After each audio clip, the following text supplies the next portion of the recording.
దురదృష్టవశాత్తు 2003లో మరి 7వ నెలల బహుశా 20వ తారీఖు అనుకుంటా అకారణంగా పెద్ద ఎత్తున దేశంలో ఎక్కడే లేని విధంగా వర్షపాతం ఇక్కడ నమోదైంది.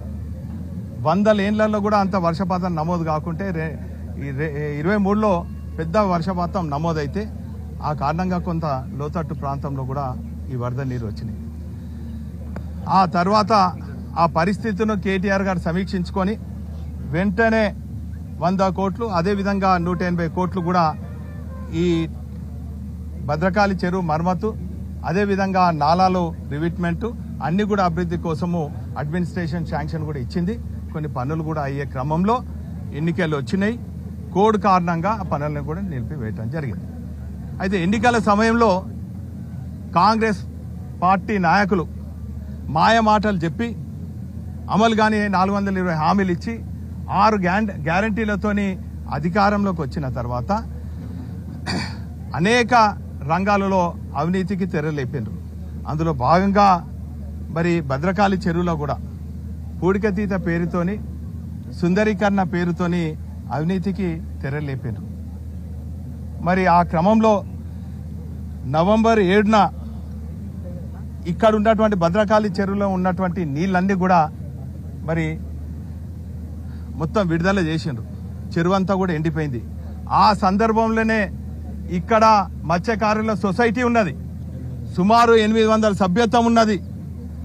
1600 మంది రోజు వారి పొట్టకూటి కోసం జీవనోపాధిగా కులవృత్తిగా ఉన్నటువంటి 1600 మందిని ఆందోళన చేస్తే ఈ అధికార పార్టీ నాయకులు నెలలా మీకు ఇది మళ్ళా నీళ్ళని కూడా నింపుతాము, మీకు ఎక్కడ జీవనోపాధి దెబ్బగా తినదు, ఒకవేళ నష్టపరిహారం అయితే మరి మేము కట్టిస్తామని చెప్పి ఇక్కడ మత్స్యకారులను కూడా మభ్యపెట్టినటువంటి పరిస్థితి. అయితే నవంబర్ 7న నీరు విడుదల చేస్తే నవంబర్ ఎండింగ్లో డిసెంబర్ 1st వీక్ టెండర్ పిలవాలి. కానీ టెండర్లు ఎప్పుడు పిలిచిండ్రు? మార్చిలో పిలిచిండ్రు. ఎందుకు పిలుస్తున్నారు అని చెప్పి పత్రికలుగా అని మేధావులు కూడా అంటే ఇప్పుడు అన్నారు.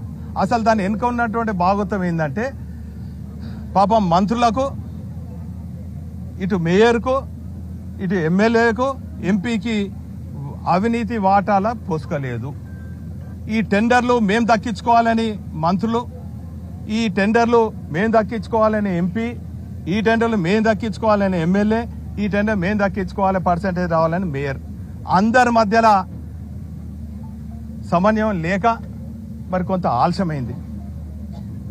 మరి ఇందులో సందట్లో సడేమి అన్నట్టు మేము కూడా ఇంట్లో అవినీతిలో భాగమవుతామని చెప్పి ఇది వాస్తవంగా ఐబీ కార్పొరేషన్ చేయాలంటే కూడాల పేరుకపోయినటువంటి 2 బినామీ నాయకులు బినామీ కాంట్రాక్టర్లకు కూడా దక్కించే ప్రయత్నం చేసిండ్రు.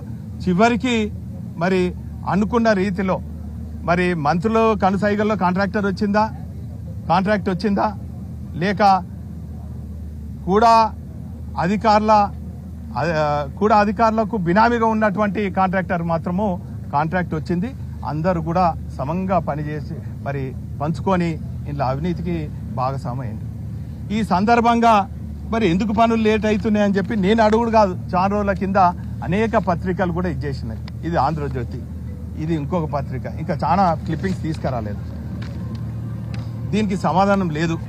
మరి మొన్నటికి మొన్న నిజంగా కూడా చెప్పానంటే మరి ఇప్పుడున్నటువంటి సీనన్నకు శ్రీనివాస్ రెడ్డి గారికి ఇన్ఛార్జ్ మంత్రికి ఆయన నిజంగా కూడా పెద్ద కాంట్రాక్టర్, చాలా అనుభవం ఉన్నది. సమైక్య రాష్ట్రంలో కూడా పెద్ద పెద్ద పనులు చేసిండ్రు, సకాలంలో చేయొచ్చు.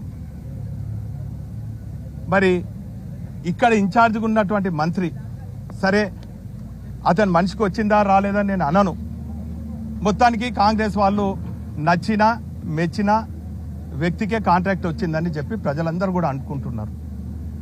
మరి ఈ సందర్భంగా సీనన్నను కూడా వరంగల్ ప్రజలు ప్రశ్నిస్తున్నారు.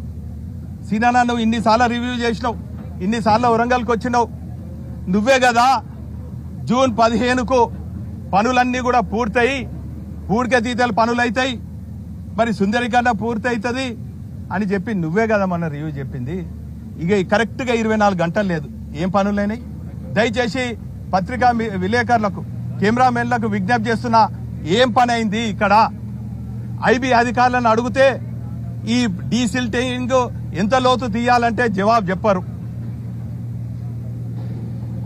అదేవిధంగా ఆర్టీఏ వేస్తే దానికి నెల టైం పడుతుంది అంటారు.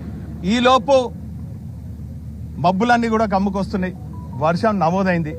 దీని వెనుక రహస్యం ఏంటంటే ఇంకొక 4 వానలు పడితే నీళ్లు కొన్ని వస్తాయి, మేమంతా కూడా డీసిల్టింగ్ జరిపినాము అని చెప్పి కొలతలు లేకున్నా కూడా కాంట్రాక్టర్లకు బిల్లు చెల్లించాలనే దురుద్దేశంతో కాంగ్రెస్ పార్టీ నాయకులు, ప్రజాప్రతినిధులతో పాటు అధికారులు కూడా ఇందులో హస్తం ఉన్నదని చెప్పి ప్రజలు భావిస్తున్నారు.